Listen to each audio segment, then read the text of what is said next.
bio prvo dijete koje je dobilo ime po našem pesniku Branku Radičeviću.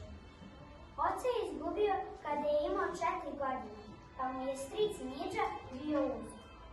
Mnogo vremena je provodio sa svojim dedoraditom, čuvajući ovce po okolnim brdima i loveći ribu u obližnjem potoku. Njegova majka Soja je govorila da se još kao dečak izražavao stihovima. Osnovnu školu je završio u Bosanskoj Krupi, gimnaziju u Bihaću, a učiteljsku školu u Sarajevu, Banja Luci i Karlovcima.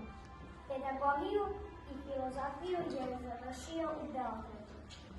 U osnovnoj školi je došao do prvih knjiga.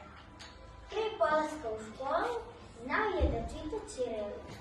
U jednom starom sanduku je pronašao knjigu narodnih pesama. Dok je čitao, bio je sav uplašen, jer je to bila prva pesmarica pa mu je dospela u glavu. Prvu knjigu Miguel Cervantes, koju je kupio od učiteljice za 2 dinara, koji je jedva dobio od svog strica Miđa. Neki njegov dalji rođak, koji je mnogo voleo kruške, je na lutriji dobio paket knjigu.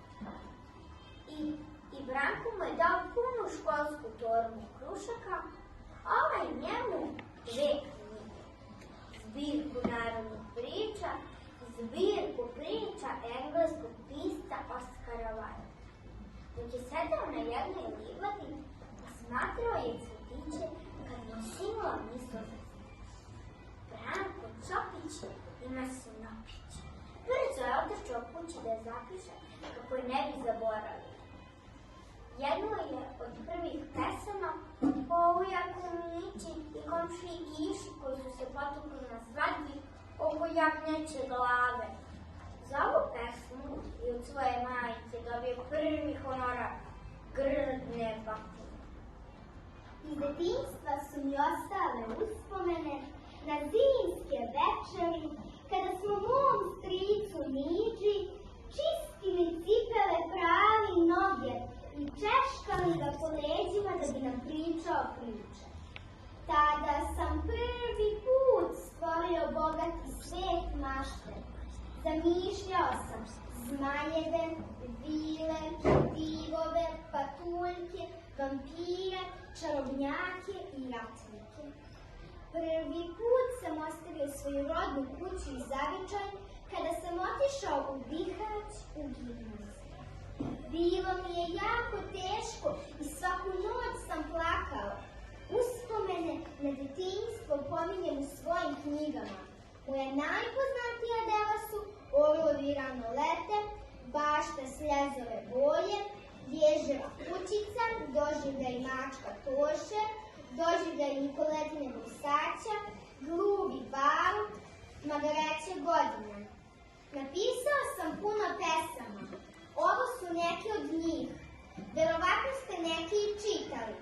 Šuma, Divlja svinja, Ježev odgovor, Kraj, Rastanak, Slavni lovac, Vuk.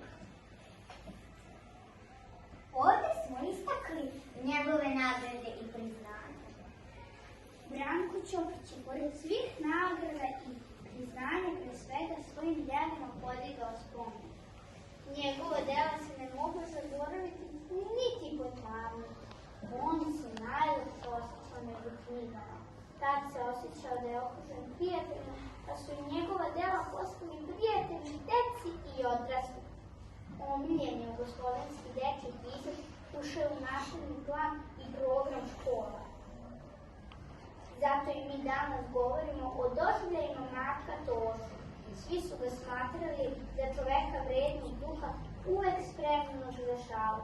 Oni koji su ga poznavali bolje, znali su da u njegovoj duši leži seta i melaholija. Kad je 26. marta 1984. godine okončao svoj život, skočivši sa Brankovog mosta, samo se potvrdilo da je pisanjem bajkovitih redova o detinjstvu i ratu zapravo branio sebe od stvarnosti koja je bila surova prema njemu. Nekoliko meseci pre smrti napisao: Šaka zrnja, slane smoka. To je čita Branko Ćopić. sa Snopićem je i počeo. Njegov prvi stih je Branko Ćopić ima Snopić. Nakon njegove smrti pronađena je oproštena poruka u kojoj otkriva kako je zapravo video život. Zbog lepih i strašnih života.